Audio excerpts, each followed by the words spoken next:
Ele é filósofo, tá? Ele estava fazendo, não existe uma verdade absoluta, né? Aí ele pegou e falou assim, olha, não existe verdade absoluta. E aí o Tasso falou assim, essa sua afirmação, não existe verdade absoluta, é uma verdade absoluta? Aí... Só vira a câmera aí, não vou nem falar. Olha quem tá comigo aqui hoje. Aparece aí. Vai, sombra. Ó. Tô recebendo hoje aqui um amigo querido de muitos anos, pastor, doutor, Tassos Licurgo, para uma conversa franca, realmente uma conversa entre amigos, aqui no programa Conversa Entre Amigos.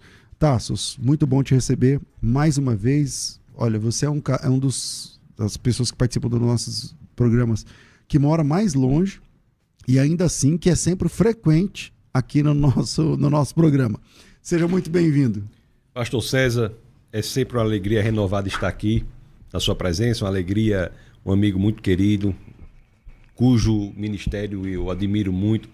Eu sempre digo por aí, rapaz, ele faz 2 programas ao vivo por dia, né? Fora as outras atividades, isso aí não é pouca coisa. A rádio também mora no meu coração, as pessoas que estão aqui são pessoas mais do que queridas e muito obrigado. A primeira vez que o Tassos esteve no meu programa, a gente fazia um programa na rádio Rede do Bem lá de Campinas, mas eu fazia do escritório da faculdade da FTB lá em São Paulo, né? E aí, através do pastor Elias, a gente se conheceu e aí ele foi lá e participou do programa. Então era num estúdio muito humildezinho que eu tinha para gerar o programa, que era só rádio, né? Na verdade, eu não transmitia pela internet. Era uma mesa redonda, né? Era uma mesa. É uma mesa meio. Eu me lembro oval assim, e tal. E dali para eu não precisar ir para Campinas fazer lá no estúdio, eu fazia de lá. E aí o Tassos participou. Eu lembro que explodiu, assim, muita gente começou a acompanhar e tal. E o Tassos, ele era imberbe, né? Ele tinha... ele era outro... Se você olhar a foto do Tassos daquela época, eu tô falando de quantos anos, hein? Eu nem lembro quantos anos faz. Faz muito tempo, viu? Faz, como dizia Daniel, 1 tempo, 2 tempos e metade de um tempo. Né? Faz muito tempo. E aí, a gente... Daí nunca nos largamos. Ô Tassos, você teve um crescimento muito grande nos últimos, da pandemia para cá. Como eu te conheço há muitos anos, então da pandemia para cá eu vejo um crescimento muito grande, por exemplo, suas redes sociais e tal, também na perseguição que você sofreu também e tal. Eu queria bater esse papo hoje direto com você. Vou começar assim. Você cresceu muito nas redes sociais, sobretudo, eu tô falando da pandemia para cá, mas é bem depois também da pandemia que houve, na minha opinião, que tô de fora, uma explosão assim, no número de seguidores no Instagram, no YouTube, os cortes que aparecem e tal. Quando que começou esse crescimento dentro das redes sociais, na sua opinião? A partir de quando? Olha, faz muito tempo que eu produzo para as redes sociais cortes que tentam passar um argumento. A ideia é passar um argumento importante, completo e um só corte. Então, isso favoreceu muito também o engajamento das pessoas, porque elas passaram a aprender ali no Instagram, Tassos Licurgo, argumentos que são necessários para a defesa da fé em algumas situações. Agora, de tempos em tempos, tem um vídeo específico que, por alguma razão, aparece mais. Um vídeo que teve bastante expressão foi um debate que eu fiz defendendo Jesus de Nazaré num evento acadêmico de uma universidade pública no Nordeste. Verdade. Então aquele vídeo... Estava você, mas quem? Tava eu, quem estava... O Eberlin, né? Eu acho que o Eberlin estava e estava um professor lá que era... Esse outro eu não me lembro se era cristão, numa mesa lá sobre sociedade e cultura. Foi um evento... volta e meia esse vídeo...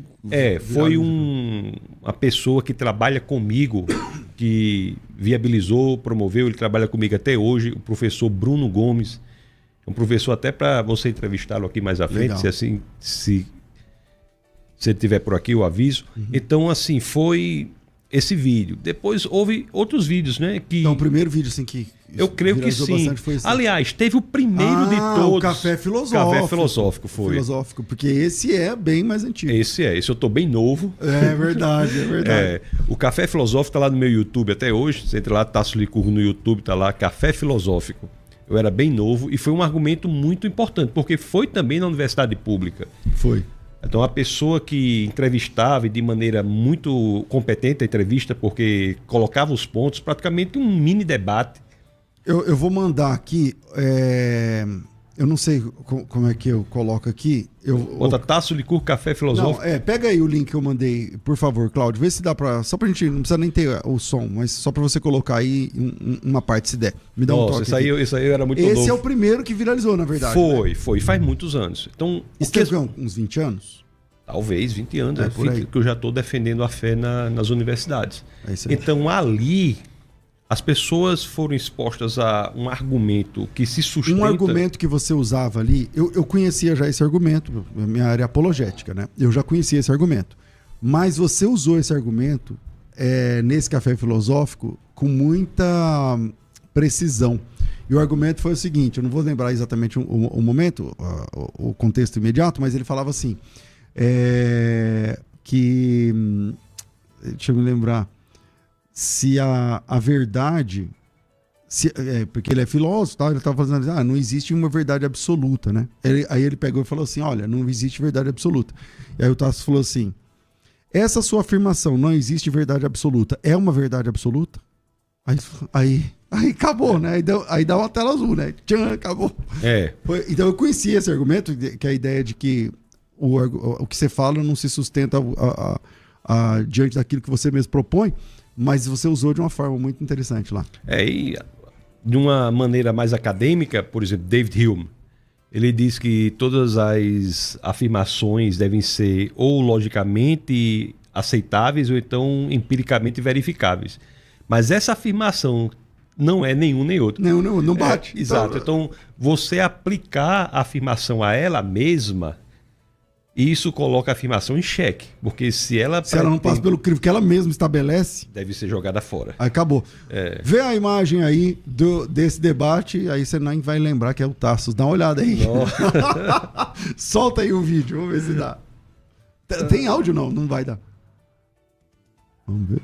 Isso aí. Afinal, Deus existe? E Tasso? o professor, sim, grande parte dessa... Sim, há várias formas de abordar a questão. A questão é tão relevante que ela não pode ser abordada unicamente pela perspectiva filosófica, mas também tem que ser abordada pela perspectiva do existencialismo. O próprio existencialismo parece ter existido para pagar as contas que não foram pagas pela filosofia, não é? Quer dizer, a filosofia em determinado momento ficou tão cerebral, tão mental, tão racional, que foi preciso desenvolver um tipo de pensamento que lidasse com o fenômeno da existência numa perspectiva mais ampla que é unicamente racional.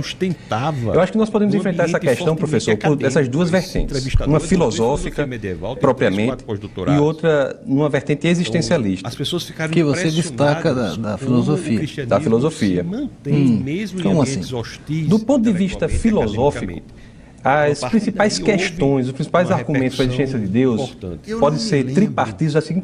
Olha, eu sou apologista da década de 90. Eu comecei, o meu curso de apologética foi ainda nos anos 90, antes dos anos 2000. Eu estudei com o pastor Nathanael Rinaldi, eu estudei com apologistas interessantes. Mas é o seguinte, eu não me lembro, e você que é do ambiente acadêmico há mais tempo e tal, pode me corrigir, ou me lembrar. Eu não me lembro de um personagem, um apologista, que militasse na academia, do lado de dentro, não me lembro. Eu não me lembro aqui no Brasil. Isso acontece nos Estados Unidos, mas aqui no Brasil eu não me lembro, né? Não sei se você tem alguém... Pois é. Não existe, porque as pessoas quando estão nesse ambiente em que há uma hegemonia anticristã, e esta é a verdade, e se posicionam publicamente, sofrem certas retaliações. Certas questões, por exemplo, de não terem, muitas delas, vinculação com bolsas, com grupos de pesquisa, uma determinada... Você sofre isso, Tasso? Rapaz, eu vivo independentemente disso. A minha vida não é isso. A minha vida é proclamar o evangelho, proclamar a verdade. Deus me enche poderosamente e supre minhas necessidades. Para mim, a importância principal, central, visceral, nevrálgica da minha existência, como de todos nós cristãos, é propagar o nome de Cristo.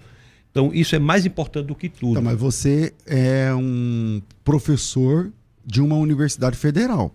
Sim. Você é um funcionário público. Sou. Você sofre... Eu não sei se é a palavra perseguição, não sei aqui, mas é velado, não é velado sobre o seu posicionamento em defesa da fé? Há sim algum tipo de restrição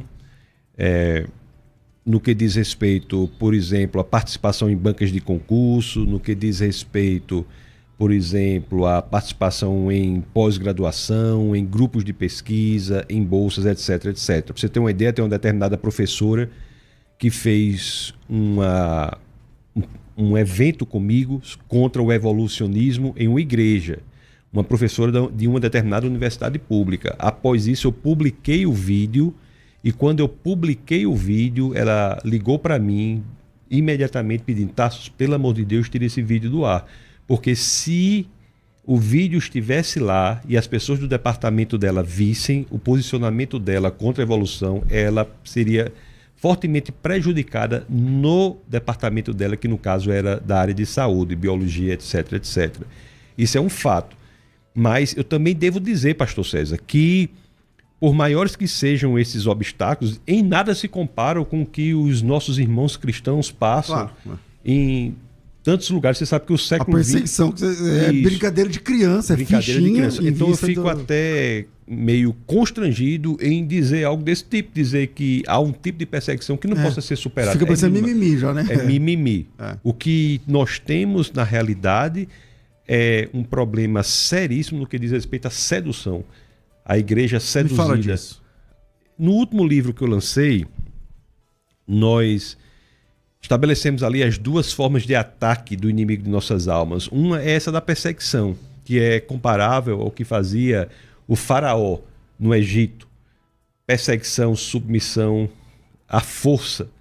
Mas há também um outro tipo de ataque do mal que não se consubstancia na perseguição, mas sim na sedução, que é aquele método que é correspondente ao rei da Babilônia. O rei da Babilônia trouxe as melhores cabeças e na primeira leva e tentou seduzi-las, modificar a sua identidade pela sedução. Porque se ele conseguisse fazer isso, ele ia mexer diretamente, objetivamente, em quem pensa. Isso, nos líderes, nos formadores de opinião. Então, isso é o que acontece ferozmente na elite intelectual brasileira. Ela é absolutamente seduzida, porque o grupo do entretenimento, da cultura, da educação forjam a mente dos jovens e das pessoas para que tenham uma postura que é antibíblica, anticristã. Quando muito aceitam um cristianismo nominal para dar uma roupagem falsa para o que internamente é, na realidade, uma postura liberal, absolutamente. E você falou perfeito. E essa postura é claramente a postura, acho que foi Marx que falou, né, que a religião é o ópio do povo, que é a ideia de falar assim, não, tudo bem, vamos lá, o cristianismo é uma possibilidade, isso aqui lá, tal, mas a ideia que eles passam é que quem pensa está acima disso. E o cristianismo é um negocinho lá para você se entreter, para você ter uma esperança de alguma coisa, mas nós que sabemos mais somos ateus. Nós que sabemos tudo, nós somos anticristãos. Então, quer ver uma coisa? A Rússia, por exemplo, que muitos dizem que há ali um cristianismo genuíno, mas me diga uma coisa, quem são os intelectuais russos? Que é um povo extremamente inteligente, povo extremamente preparado. Você tinha Dostoiévski e tantos outros. Quem são hoje os intelectuais russos? Então você veja que é um sistema que propõe uma fachada de religião, quando na realidade é extremamente opressivo contra o pensamento divergente, contra o livre pensamento. Há uma hegemonia forçada. Na China, claramente, há uma imposição seríssima, né? Tem pessoas, se você encontrar qualquer chinês fora da China, ele não tem liberdade de de falar sobre o país, ele tem medo de falar sobre o país. E você tem, por exemplo, a China está, por exemplo, agora ditando o que a igreja tem que falar a respeito de alguns temas, como, por exemplo, comunismo. Então, o pastor tem que pregar tal assunto, senão ele é preso, por exemplo. Preso na cadeia mesmo. Vai para cadeia. Isso agora, em 2025. Me permita só dizer uma coisa, eu achei interessante. Uma das outras vezes que eu estava aqui em São Paulo, no hotel em que estava hospedado, estava um corpo diplomático lá, chinês, em comemoração ao aniversário de relações diplomáticas entre Brasil e China, né? E num café ali, eu estava conversando com um deles, né? E nós avançamos na conversa e eu tomei a liberdade de dizer, mas me diga uma coisa, existe uma democracia mesmo assim na China? Aí ele falou, não, realmente eu tenho que dizer que não existe como aqui, né? Mas o problema daqui é que existe e vocês toda a vida decidem errado, né? Vocês têm a liberdade. Vocês têm a liberdade, mas não sabem usá-la. Aí contra isso, pastor César, eu fiquei sem argumentos. Exatamente, teve como argumentar. Vamos lá. Ô Tassos. Aí teve esse vídeo, né? Qual Sim, você fala? Não, o senhor está falando do vídeo ainda do... Não, eu quero retomar a ideia assim. Você participou ultimamente de vários debates que o pessoal gera bastante conteúdos e cortes para a internet. A gente vive a economia da atenção. E na economia da atenção, as pessoas querem viralizar, inclusive usando nossas imagens. Por exemplo, eu nunca mandei, eu não sou responsável pelos cortes dos debates que eu participo. As pessoas fazem. E tá tudo bem, não tô reclamando não, tô dizendo que eu não faço. E hoje, nessa economia da atenção, as pessoas pegam e fazem reacts, por exemplo. Hoje mesmo de manhã, eu posso achar aqui a mensagem e falar, pastor, eu queria que o senhor fizesse react sobre o debate do Tassos com o padre, lá no Inteligência Limitada. Eu falei, eu nunca fiz, eu não faço isso daí.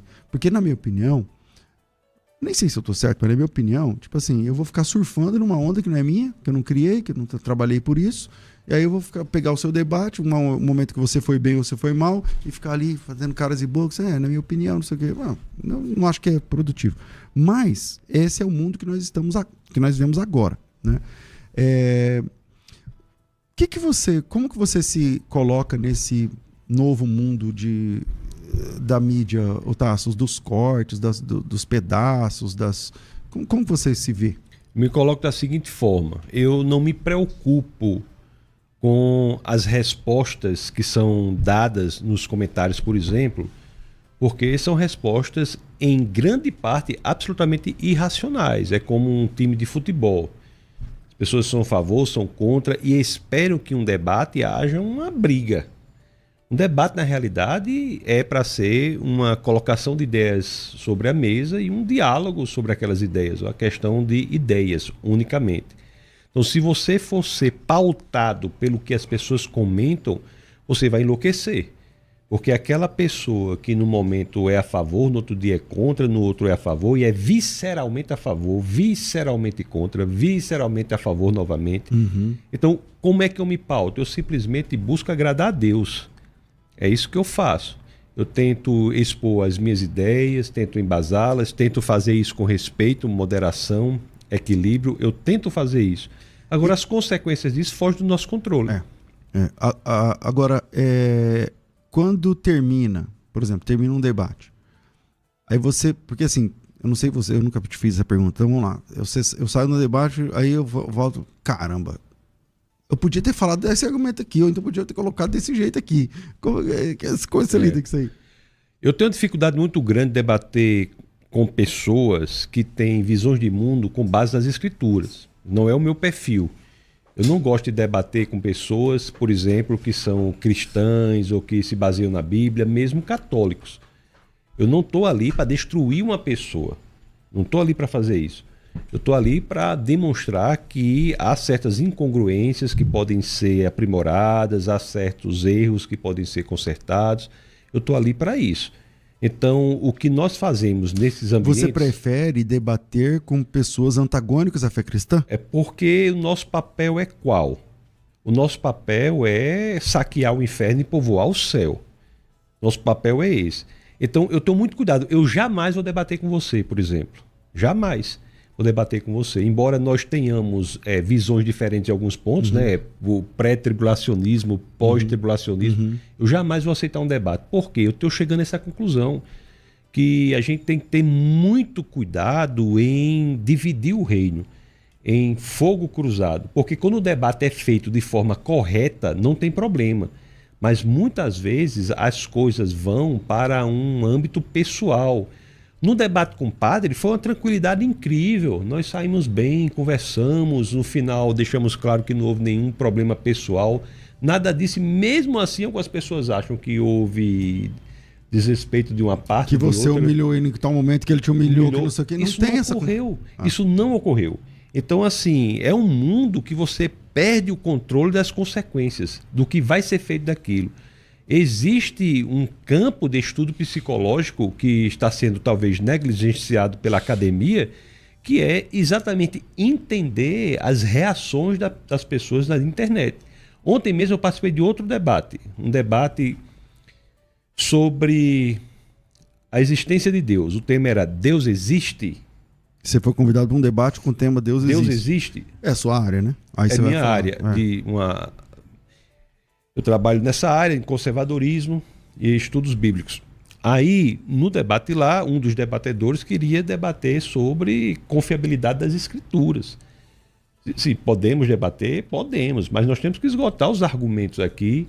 Sobre o tema primeiro. Deus existe. Isso é o que se faz na academia, isso é o que se faz no mundo intelectual. As pessoas estão para analisar argumentos. Eu não vi esse debate ontem. Então, o tema era Deus existe, mas era mais de um debatedor? Eu e do outro lado havia dois debatedores. Mas era cada um falando uma parte ou era 2 contra 1?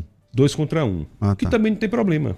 Para mim não tem problema nenhum. Depois que você viu, eu vi você com 25 contra 1, então 2 contra 1 é a fichinha. Não tem problema nenhum. Mas o que eu digo é o seguinte, a cultura do debate tem que ser mais amadurecida. Tem que ter um tema, é sobre ideias, não é sobre pessoas, não é sobre ataques pessoais. As pessoas que planejam e organizam o debate têm que deixar bastante claro o tema. Aqui na rádio, quando tem debate, o tema é claro. Todo mundo tem que saber do tema. Então, me parece que naquela situação houve uma falta de comunicação que as pessoas não sabiam qual era o tema especificamente. Os debatedores? Rapaz, houve uma situação lá entre os debatedores e a organização do debate. Que eu não sei o que aconteceu, foi entre eles lá. Mas eu só quero dizer que é preciso que nós tenhamos bastante cuidado nos debates, principalmente entre irmãos. Meu modo de ver. Agora, debates com aqueles que professam fé diferente, que não tem base na verdade, é importante que nós mostremos que aquela visão de mundo tem falhas. Por exemplo, o ateísmo é a visão de mundo falha. O Deus existe e tem argumentos para a existência de Deus que não são com base unicamente nas Escrituras, pela teologia natural, pela revelação geral. Então, é importante que esses argumentos intelectuais sejam colocados. Agora, o método como isso é feito, a estratégia de colocação e as reações posteriores são um outro capítulo que precisam ser estudado à parte. Qualquer tipo de idolatria é contrária à nossa fé. Aliás, o oposto da crença e no único e verdadeiro Deus nas Escrituras não é ser ateu, é ser idólatra. É idolatrar e adorar falsos deuses.